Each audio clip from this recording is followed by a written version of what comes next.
राजा विक्रमादित्य अपनी न्यायप्रियता, बुद्धिमानी और प्रजा हितैषी स्वभाव के लिए दूर दूर तक प्रसिद्ध थे। उनके दरबार में दूर दूर से लोग न्याय की आस लेकर आते थे और वे हर किसी को निष्पक्ष न्याय प्रदान करते थे। लेकिन एक दिन ऐसा मुकदमा आया जिसने न केवल राजा को बल्कि पूरे दरबार को सोचने पर मजबूर कर दिया। दरबार में एक साधारण लेकिन बेहद सुंदर नारी आई, जिसकी आंखों में आंसू थे। उसके पीछे पीछे एक क्रोधित ब्राह्मण भी आया, जिसकी आंखों में गुस्सा और चेहरे पर अपमान की लकीरें थीं। जैसे ही दोनों दरबार में पहुंचे, पूरी सभा में कानाफूसी होने लगी। राजा विक्रमादित्य ने हाथ उठाकर सभी को शांत किया और बोले, कौन हो तुम दोनों और तुम्हारी शिकायत क्या है? ब्राह्मण क्रोध से कांपते हुए बोला, महाराज, मैं वर्षों की कठोर तपस्या और यज्ञों के फलस्वरूप एक दिव्य अमृतत्व मंत्र प्राप्त करने में सफल हुआ था, लेकिन इस स्त्री ने मेरी सबसे अनमोल चीज को छल से मुझसे छीन लिया। मुझे न्याय चाहिए। राजा चौंक गए। उन्होंने उस महिला से पूछा, तुम्हारा नाम क्या है और यह ब्राह्मण तुम पर चोरी का आरोप क्यों लगा रहा है? महिला ने सिर झुकाकर कहा, महाराज, मेरा नाम सुगंधा है। मैं निर्दोष हूं। मैंने कुछ भी नहीं चुराया। ब्राह्मण क्रोध से चिल्लाया, झूठ! तुमने मेरी सबसे मूल्यवान साधना को बर्बाद कर दिया है और अगर इसे दंड नहीं मिला तो मैं अपने प्राण त्याग दूंगा। सभा में सन्नाटा छा गया। राजा ने गंभीरता से कहा, अगर तुम्हारे पास सच में अमृतत्व का मंत्र था तो तुम इसे खुद के लिए ही क्यों रखना चाहते थे? इसका उपयोग मानवता की भलाई के लिए क्यों नहीं किया? ब्राह्मण झिड़का, लेकिन फिर अकड़कर बोला, मैंने वर्षों की कठोर तपस्या से इसे पाया था। यह मेरी उपलब्धि थी और यह मेरा अधिकार था कि मैं इसका उपयोग अपने अनुसार करूं। राजा ने सुगंधा की ओर देखा और कहा, क्या यह सच है? क्या तुमने मंत्र चुराया? सुगंधा मुस्कुराई और बोली, महाराज, क्या आप सच में इस ब्राह्मण की बातों पर विश्वास करते हैं? राजा को महसूस हुआ कि इस पूरी घटना के पीछे कोई गहरा रहस्य है। उन्होंने कहा, हमें सच तक पहुंचना होगा। सुगंधा, अगर तुम निर्दोष हो तो हमें बताओ कि असलियत क्या है।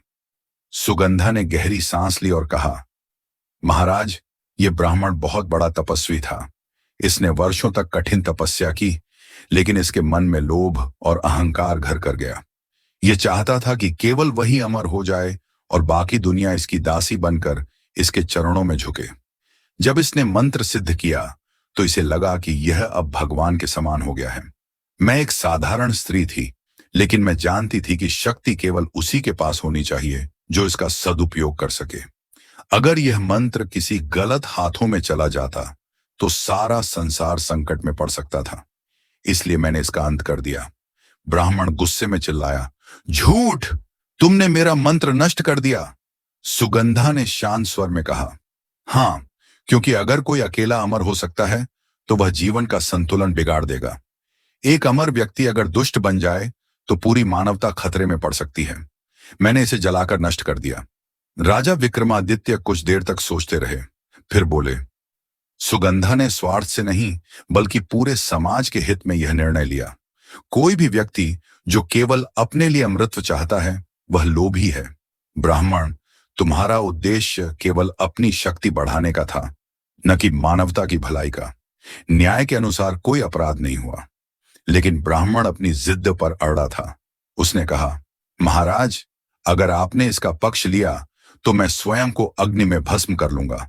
राजा विक्रमादित्य ने मुस्कुराकर कहा, अगर तुम्हारी तपस्या इतनी महान थी तो यह अग्नि तुम्हें भस्म नहीं कर पाएगी। जाओ, अग्नि में प्रवेश करो।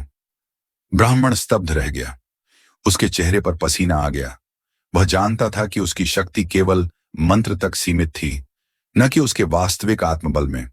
वह धीरे धीरे घुटनों के बल गिर पड़ा और फूट फूट कर रोने लगा। महाराज, मैंने भूल की। मैं अमृतत्व के लोभ में यह भूल गया कि असली शक्ति विनम्रता और परोपकार में होती है। मुझे क्षमा करें। अंतिम न्याय। राजा विक्रमादित्य मुस्कुराए और बोले, सुगंधा ने जो किया वह पूरी मानवता के लिए था। असली बल वही है जो समाज के कल्याण के लिए हो। तुम्हें अपनी भूल स्वीकार करने की शक्ति मिल गई। यही तुम्हारा सबसे बड़ा प्रायश्चित है। उस दिन के बाद ब्राह्मण ने लोभ छोड़ दिया और सत्य की राह पर चल पड़ा।